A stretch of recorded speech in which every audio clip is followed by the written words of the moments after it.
Let's return again and analyze the idea of Carnot with the heat engine. Let's look at how the first law and second law states that we can have a spontaneously operating internal combustion engine. So we begin with a so-called hot source. All internal engines operate on heat, and of course they convert heat energy into work energy. They convert random molecular motion into concerted molecular motion. So what we can envision is a removal of a component of heat from a hot source, which we will call Q hot over T hot. So the entropy change of the hot source, as you see there, delta SH, is Q hot over T hot. Now this is a negative entropy, of course. Why? Because the hot source is undergoing an exothermic process where QH is negative. Now let's go to the bottom where we have the cold sink. A portion of the heat extracted from the hot source is deposited in some alleged cold sink, the external world. Okay, so this is the external connection to the engine. So not all of the heat goes into the work. Some of it is just dumped into the surroundings. Now, of course, think of what this is doing. This is increasing the entropy of the surroundings by dumping heat into the surroundings. This is what keeps the overall universe at a spontaneous positive entropy. Now, the cold sink is at temperature T cold. I'm depositing a portion of Q hot into it, which I'm going to call Q cold. So the entropy change of the cold connected region to the engine is delta SC is Q cold over TC. This, of course, is a positive quantity. Now, according to the first law, QH is equal to QC plus W. Okay, the heat extracted from the hot source is deposited partially into the cold sink and partially into the work that the engine does. The energy is conserved. So as I said, QH equals Q cold plus W. Now, notice though, as Q cold can be made smaller and smaller and smaller, as long as T cold is made smaller and smaller and smaller. So, of course, as Q cold is made smaller and smaller and smaller, what that also means is W gets bigger and bigger and bigger. So as T cold goes to zero, our engine can work spontaneously and with perfect efficiency, so that more and more of the heat can be converted into work. Now remember, the total entropy of this process, delta S total, is Q cold over T cold plus Q hot over T hot. Remember, the Q hot over T hot term is negative. The Q cold over T cold term is positive. So one of two things can make delta S overall be a positive number. One would be having TH be a huge number, because when TH is a huge number, delta SH is a small number. The engineering logistics of building an engine don't allow us to do that. The metal that we use to build the engine can only withstand a certain operation temperature. The hotter we make it, the more likely the engine is to deform. So there's a limit to how high we can make T hot to minimize delta SH. So the secret to operating an engine lies in T cold. The term Q cold over T cold will be always positive, and it will always be bigger than QH over TH given a certain reservoir or cold sink temperature that allows that delta S universe overall is greater than 0 under those conditions.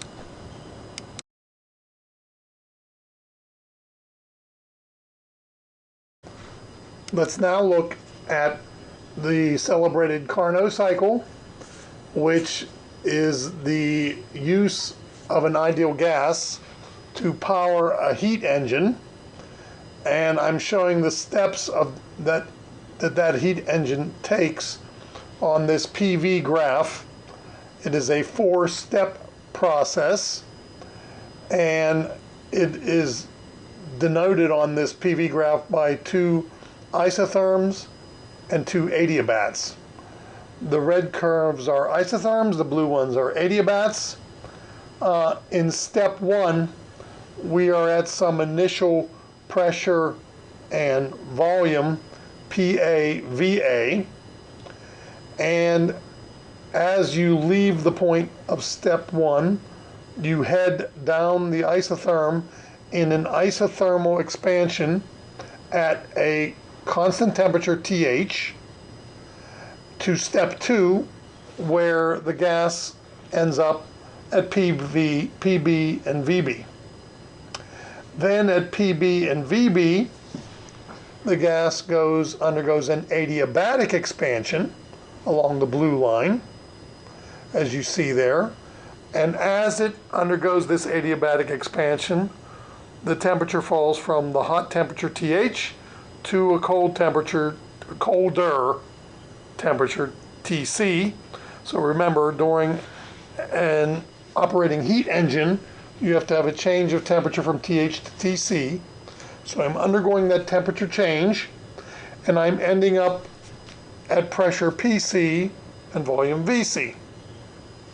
Then I compress the gas along the bottom red isotherm at a constant temperature, which is that cold sink temperature. And when I am done compressing, I am now at pressure PD and volume VD. Then finally, I do another adiabatic step, this time an adiabatic compression. And as you compress the gas adiabatically, the heat can't get out, so the temperature rises from TC back to the original TH, and also the pressure and volume return to the original values, PA and VA.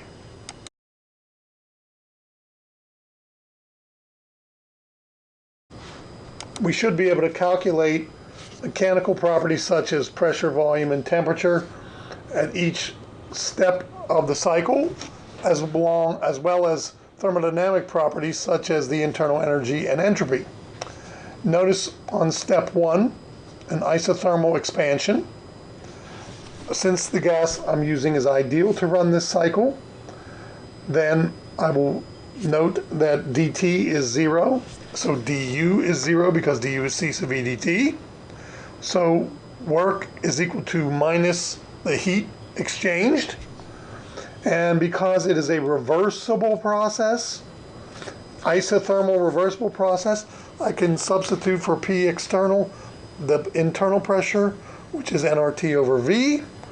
Then I can integrate nRT over V dV at T hot and get that the work is minus nRTH ln VB over VA, the initial and final volumes.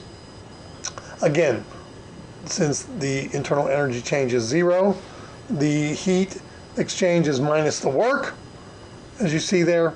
And also, because dq is determined from the change in volume of the reversible expansion, remember dq is equal to minus dw, so ds is equal to minus dw over t.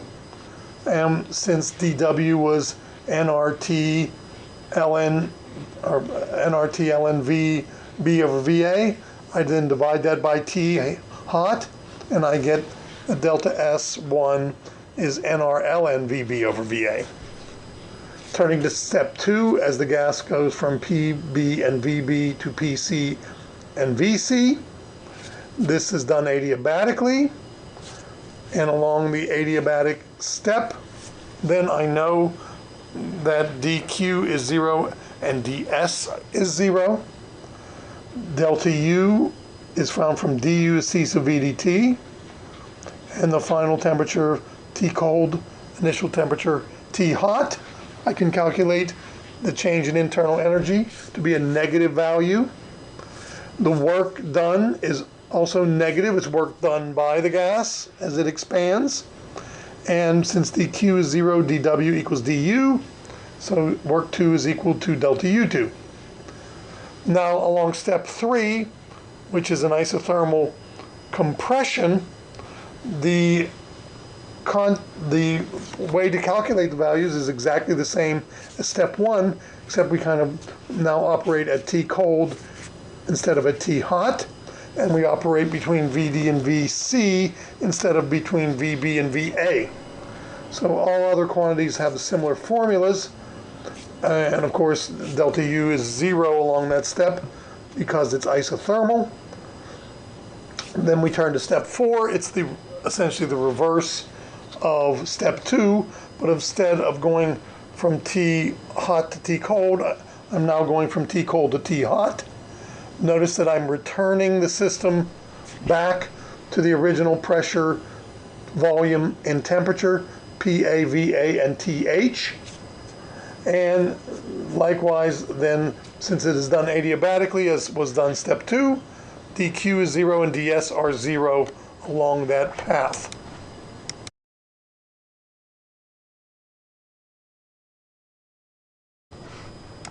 If we look at the internal energy of around one complete cycle, of course delta U total would be delta U1 plus 2 plus 3 plus 4. The isothermal steps have 0 change in internal energy for the ideal gas, and the adiabatic steps have opposite changes because the temperature is cycling between T hot and T cold and T cold and T hot. They have opposite changes in internal energy, so that the sum of internal energy around the entire loop is 0. Now that should make sense because the gas begins at PA and VA and at TH, those are the initial conditions, and the gas ends at PA, VA, and TH. So even though there's a path here that this thing undergoes, and there is change along some of the legs of that path in the internal energy, since the initial point and final point are the same point, there can be no change in internal energy between those, the same start and finish point, because I have a gain of internal energy along the compression step. I have a loss of internal energy along the expansion step, and these two values are exactly equal and opposite.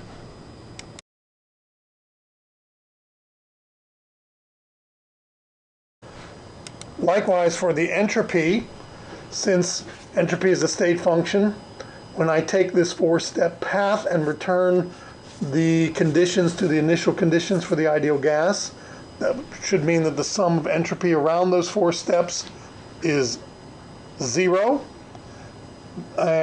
We know, of course, it's 0 along the adiabatic steps, steps 2 and 4.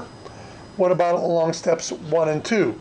The difference is that what is the comparison between the ratio of VB to VA compared to the volumes VD to VC? Well, how I can find out what is going on in those conditions is I can turn to the adiabatic reversible expansion and compression along those steps. I see I have the adiabat formulas that you see shown along the sides of the cycle, and by a little bit of manipulation, what I can learn from those formulas, as you see there, is that VA over VB is equal to VD over VC, and if I were to plug those into the above expression, that would mean the delta S2 is exactly equal and opposite in sign to delta S4, because the ln of VD over VC is equal to minus the ln of VB over VA. Excuse me. So the delta S total is 0, as it should be, around this Carnot cycle.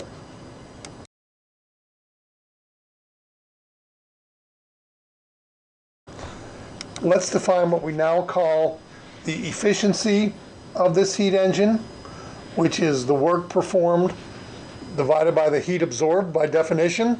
I put the work performed in brackets, indicating that actually I want a positive value of my efficiency, and the work might be done on or by the system, depending on really if we're defining a refrigerator or a heat engine, but we'll talk a little bit more about that later. Now this the work of this engine, remember, if you look at the pictures, can be related to the heat that is extracted from the hot source and deposited into the cold sink. So we have the QH and QC values listed for the work, and then I can make that into a fraction 1 plus QC over QH. Then by sticking in the definitions of QC and QH, I can relate them to the cold and hot temperatures, as you see below, and we end up at a final expression for the reversible operation of a heat engine, that the efficiency is 1 over T cold minus T hot. Now, let's just take, for example, a car engine operating at, say, I don't know, 300, well, not 300 Kelvin. That's what we'll say that's what T cold is externally. If the external temperature is 300 Kelvin, and we'll say that maybe the engine is operating at 500 Kelvin, that'd be 1 minus 3/5, or 1 minus 0.6, or that would be an efficiency of 40% if you can operate an engine under those kind of conditions. That is roughly what I would say the most efficient internal engine, combustion engines are out there. I believe it's more in the 30s of percentage of efficiency, but that's just to give you an idea of what would happen if you put reasonable numbers in.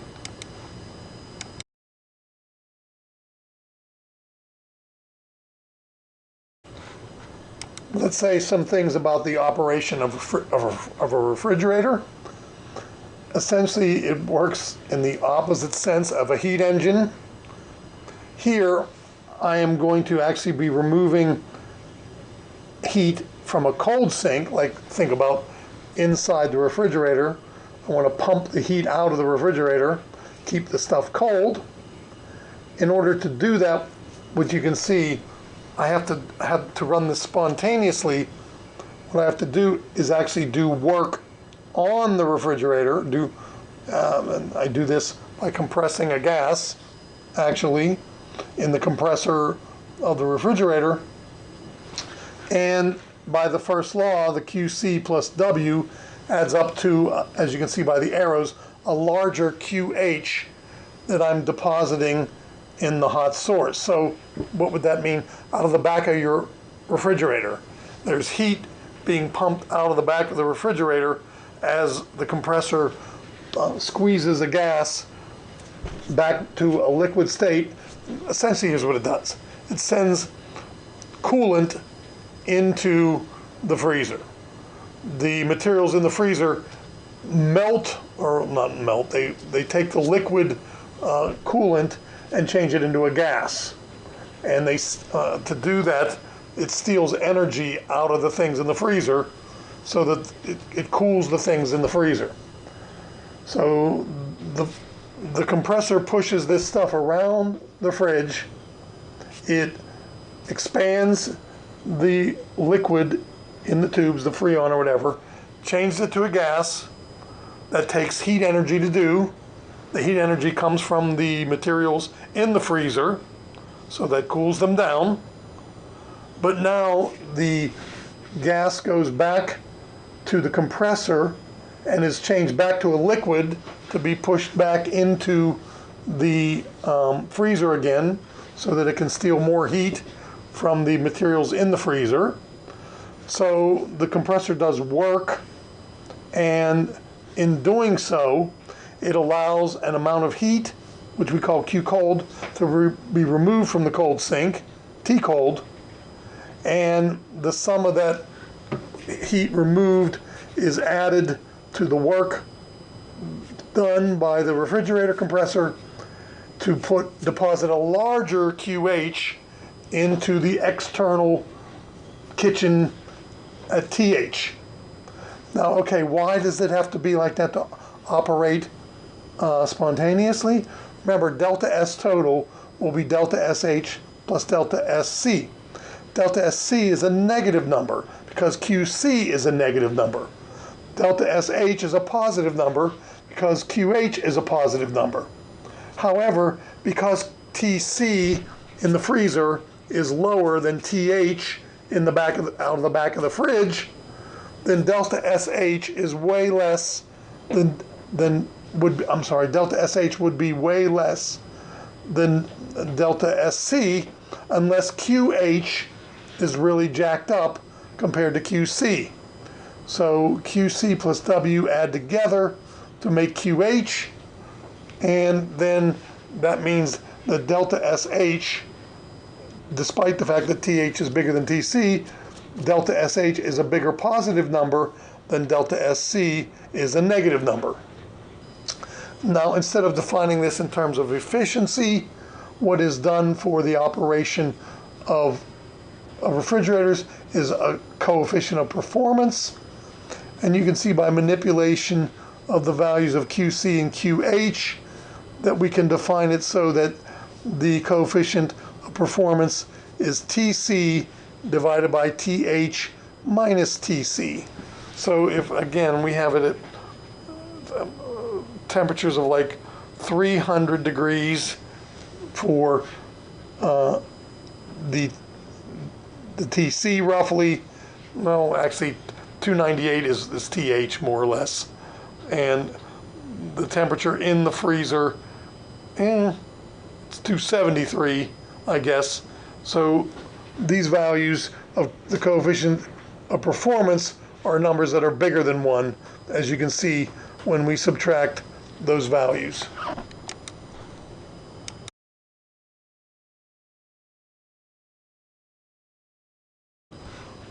Let's look at this sample problem where I'm supposed to take a kilogram of water, and I'm supposed to freeze it when I'm supposed to place it in a freezer that is operating at 10 degrees C, and I'm taking this kilogram of water that is initially at 40 degrees C, and I'm supposed to calculate the amount of work that my refrigerator has to do something like this. Now, in this particular problem, I'm using a heat capacity, constant pressure form of heat capacity, that you will note is given an expression that is temperature dependent. So that's why I add a little curveball to the way we do the problem. First, I'm going to find the number of moles of water are in my kilogram of water. Then I am going to note that the heat that is exchanged with the water in the fridge is C sub P dt, and I integrate that. But now I can't pull C sub P out of the expression because it's temperature dependent. So when I solve for Q, you will note I integrate the CP value. As you can see, I'm putting the form of CP in. Those integrals are evaluated, as you see in the middle of the slide. Then I put in the moles of material and the various values for the coefficients A, B, and C. And I end up by finding that it will take 167 kilojoules of heat to be removed. Notice that's a negative Q that I get. So that is the amount of heat that I'm removing in kilojoules. And to freeze a kilogram of water, you will note a kilogram of water being 55.6 moles, and there's 6.01 kilojoules per mole. It's going to take 333 kilojoules to freeze the the kilogram of water.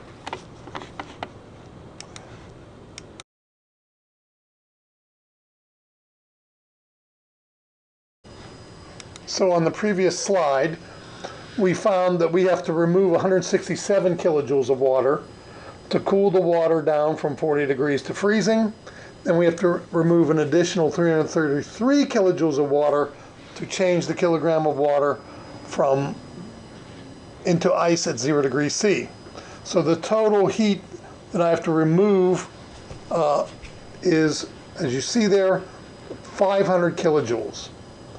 Now, the coefficient of performance of that freezer then I can find as 7.51 using the cold and hot operating temperatures, and this is equal to the Q cold divided by the work done, as we can see. So I can solve that for the work done as Q over the coefficient of performance, and that's telling me I have to do 66.6 kilojoules of work to take my kilogram of ice at 40 degrees and freeze it.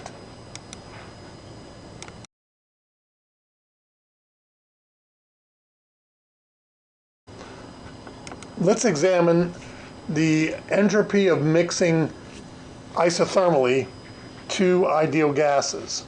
So we see I have gas A and B. Initially, gas A has a number of moles Na and a volume Va. Gas B, there's Nb moles of it, occupying volume Vb, and they are both at the same initial temperature P and T. I remove the barrier between them. The gases mix, of course, spontaneously, and they randomize completely, mixing homogeneously among one another. And when they do so, they come to a final temperature, they do so isothermally, so the temperature remains the same as the initial gases were, but now, instead of occupying individual volumes Va and Vb, they occupy the final volume of the entire container Vf. Also, the pressure of the system remains constant, but the individual pressures Pa and Pb have dropped, such that Pa and Pb sum to the initial pressure that each occupied independently. Now, the entropy of mixing this will be equal to the sum of the entropy of system A plus system B, and I can find that as 1 over T times the integration of dq reversible for system A plus dq reversible for system B. And since this process is done isothermally, dq is equal to minus dw. And so I can put in that minus dw, as you see in the next to the last line. And the reversible work, of course, will be done by sticking in the ideal gas relationship for P external. So I will get on the final line there that the entropy of mixing this will be R times Na integral dV over V plus Nb integral dV over V from Vb to Vf and Va to Vf. So when I do that integration, I get R Na ln Vf over Va plus Nb ln Vf over Vb.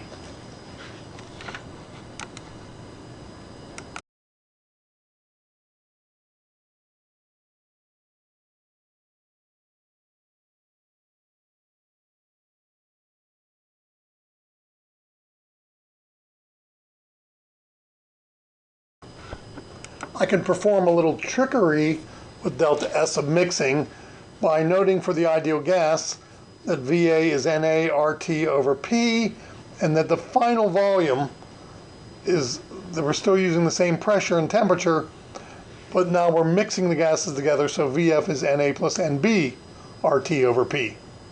And by looking at the definition of mole fraction, which is Xa being Na over Na plus Nb, and using the fact of how Va and Vf are defined above, I can write the entropy of mixing as equal to R times N total, XA, ln XA plus XB, ln XB.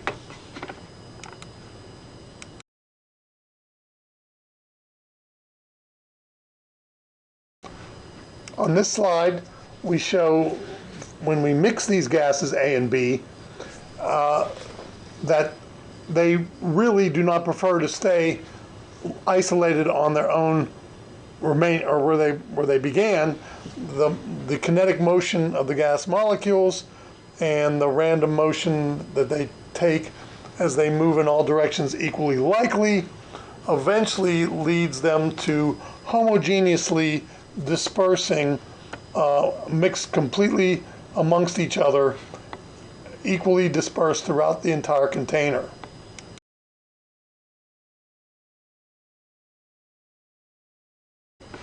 And if we return to our formula that we got for delta S mix involving the mole fraction of the gases, let us now just make the assumption that the number of moles of A and B are exactly equal, and we'll just call that N, so that N total is 2N. Then, of course, XA and XB are the same. They're equal to 1/2. So if I stick in N total of 2N and I stick in 1/2 for XA and XB, I can simplify the formula for delta S mix down to 2NR times the natural log of 2.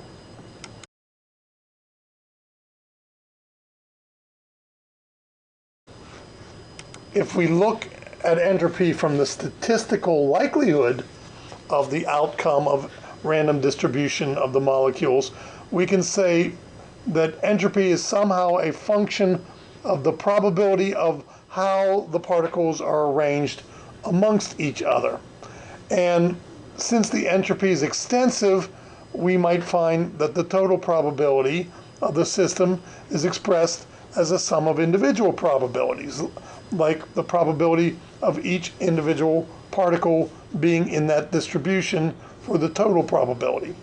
So a mathematical function that behaves like this is the natural logarithm. For instance, as we show there, ln of x times y times z is ln x plus ln y plus ln z. So what we are making a claim then is that the statistical expression for entropy can have some proportionality constant times the natural log of the probability that that arrangement of the particles is possible.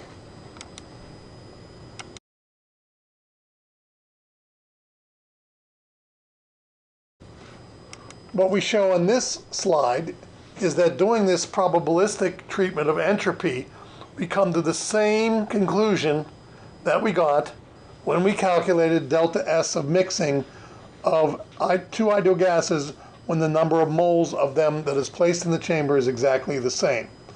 Again, remember we saw before that we are proposing that the entropy is some proportionality constant times the ln of the probability of likelihood of distribution. Now, more importantly, the quantity of interest is not S, but delta S, which is SF minus SI, which is K, this proportionality constant, times the ln of the final probability minus the initial probability. The probability of the final state of evenly distributing the particles amongst each other is essentially 100%. There's a 100% likelihood that they will be evenly distributed among each other, so we call that the probability of 1. The molecules in the initial state, Si, to find that, we would say they have half a chance of being on either side, and then we have to do that for all 2N molecules, so that ends up being 1/2 raised to the 2N Na power, where Na is Avogadro's number, so that we can get this total value for all molecules present.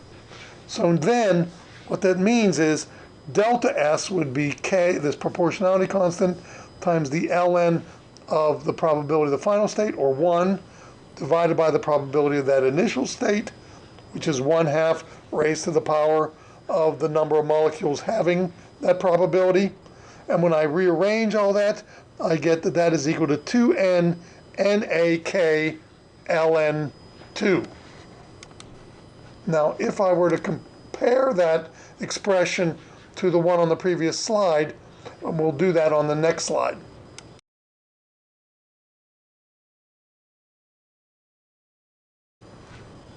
On the previous slide, we came to the conclusion of a statistical argument that delta S was 2n times Avogadro's number times some proportionality constant times the ln of 2. 3 slides back, we came to the conclusion that delta S of mixing was 2n times R times the ln of 2. So that implies that the proportionality constant for treating the entropy statistically compared to treating it thermodynamically was that K, this proportionality constant, is equal to R divided by Na.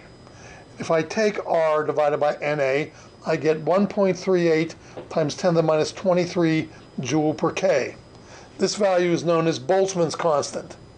Literally, it is the ideal gas constant per particle. If you multiply Boltzmann's constant by Avogadro's number, you get the ideal gas constant. This number shows up all over the place in the statistical treatment of entropy.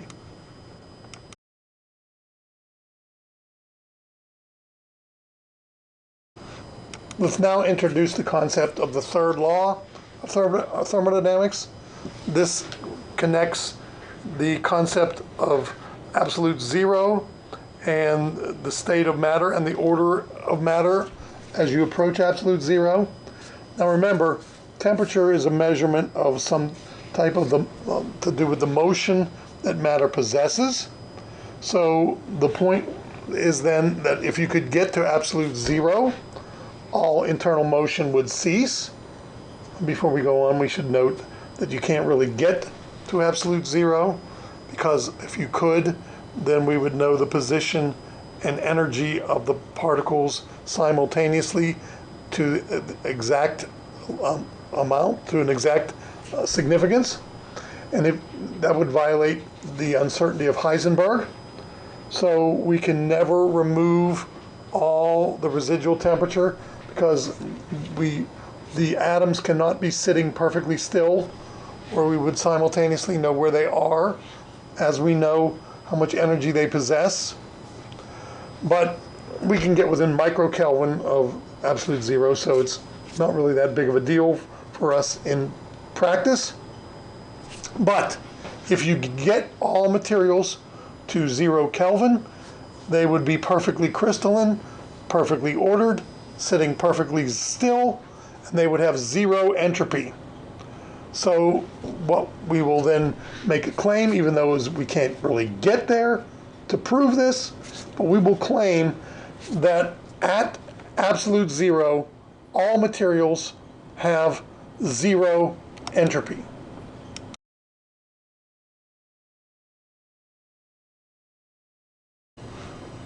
We can use the concept of the third law to calculate the absolute entropy of any material at any temperature above 0 by heating it from absolute 0. And over that range, if we knew the constant pressure heat capacity of the solid, we could say dq over T is C sub P dt over T, integrate that expression. Then when you get to the phase change, where the solid becomes liquid, if I know the fusion temperature or melting point temperature of the solid, and I take, instead of C sub P dt, I use dH, integrate that, I get delta H of fusion over T of fusion would be the entropy occurring upon melting the solid. Then I can go into a regime where I'm heating the solid, and I now need the heat capacity of the liquid instead of the heat capacity of the solid. And I could use dq again is C sub P dt, and then I could place that over T and integrate the expression as you see in the center of the top of the slide. Then when I get to the evaporating point, I can use the delta H of vaporization as dq and find the entropy of that phase change, delta S of vaporization, as being delta H vape over T vape. Then I can take the vapor phase of the material up from the the temperature of vaporization to the final temperature of the gas. If I know the heat capacity of the gas, I can integrate that part of the curve and get a final absolute entropy of the gas phase material from the material at 0 Kelvin.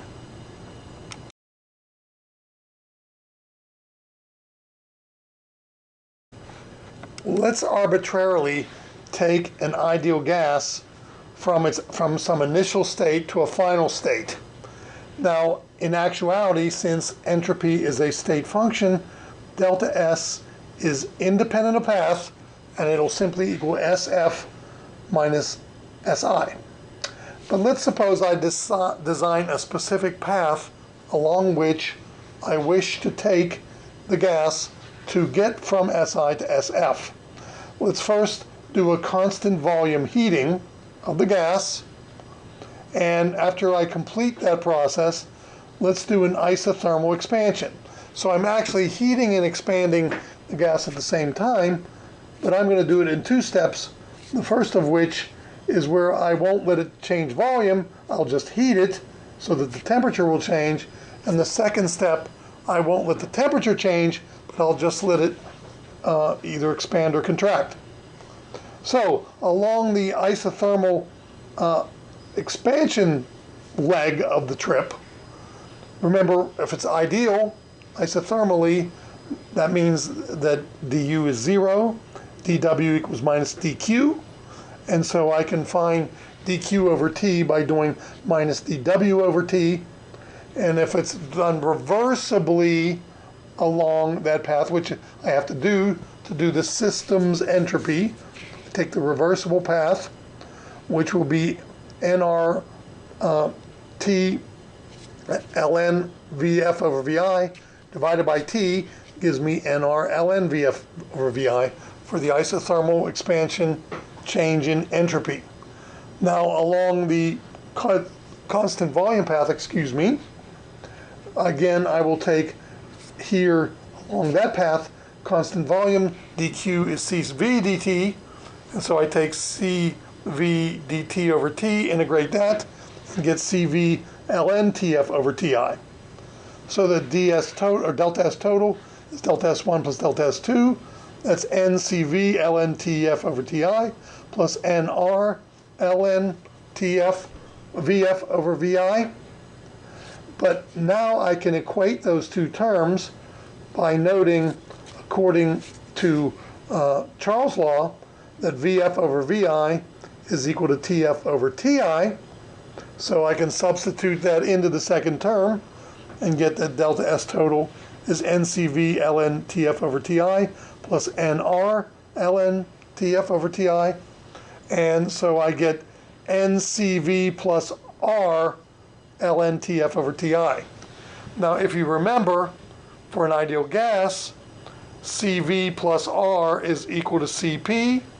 So I am just essentially saying, if I use the constant pressure form of the heat capacity, I will get between the initial and final states, even if independently I take a 2-step process where I first hold the volume fixed while I heat and then keep the temperature fixed while I expand.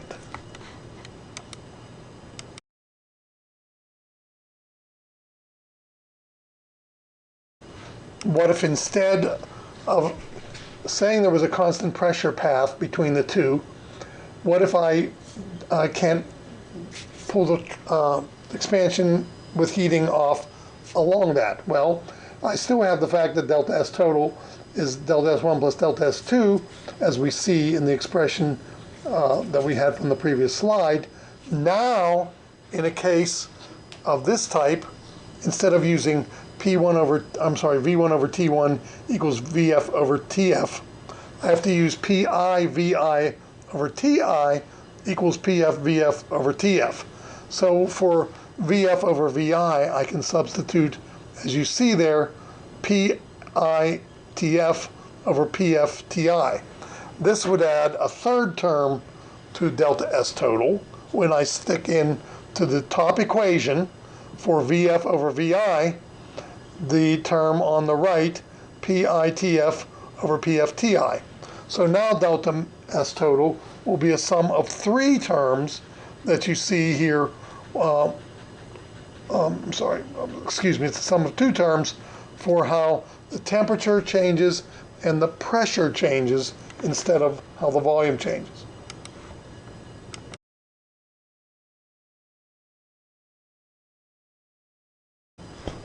Thermodynamicists have also used the third law to define what are known as entropies of formation. Now, unlike enthalpies of formation, and as we will learn, free energies of formation, we cannot assign elements in their standard states to have zero entropy of formation. We will have to take into account that only at 0 Kelvin can we assign an entropy value of 0 to any material. So as long as you're away from 0 Kelvin, then a material has some innate, inherent, built-in entropy based on whatever phase or state it is taking. Notice I'm listing here entropy of formation of various gaseous, liquid, and solid materials. Not to be surprising is the fact that gaseous materials are more random by the larger value of their entropies than are liquid or gas phase materials. Notice gas phase, solid phase materials have very small amounts of numeric entropy associated with them because they are much more ordered states than are gaseous or liquid states. Notice that all quantities have positive values of their entropy because building them from the elements in their standard states requires some sort of degree of randomization upon putting them together. Now, the superscript 0 that you see listed by the entropy of formation of materials is that they are tabulated at standard ambient temperature and pressure, that being 25 degrees C or 298 Kelvin, and 1 bar pressure for where these values are tabulated.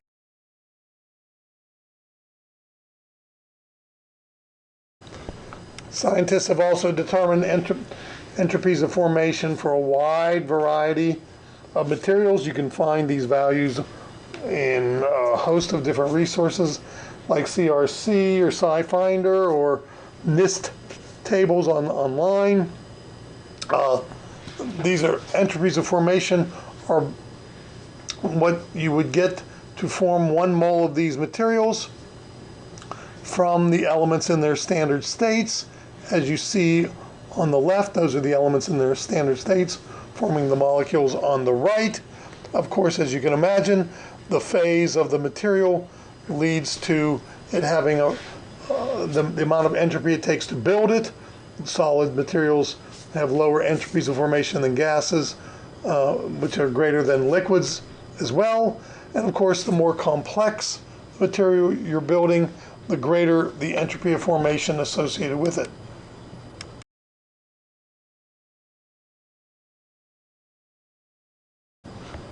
Because entropy is a state function, the entropy of any process can therefore be easily found by taking the final state minus the initial state, where I can just use the enthalpy of formation of the final minus the enthalpy of formation of the initial.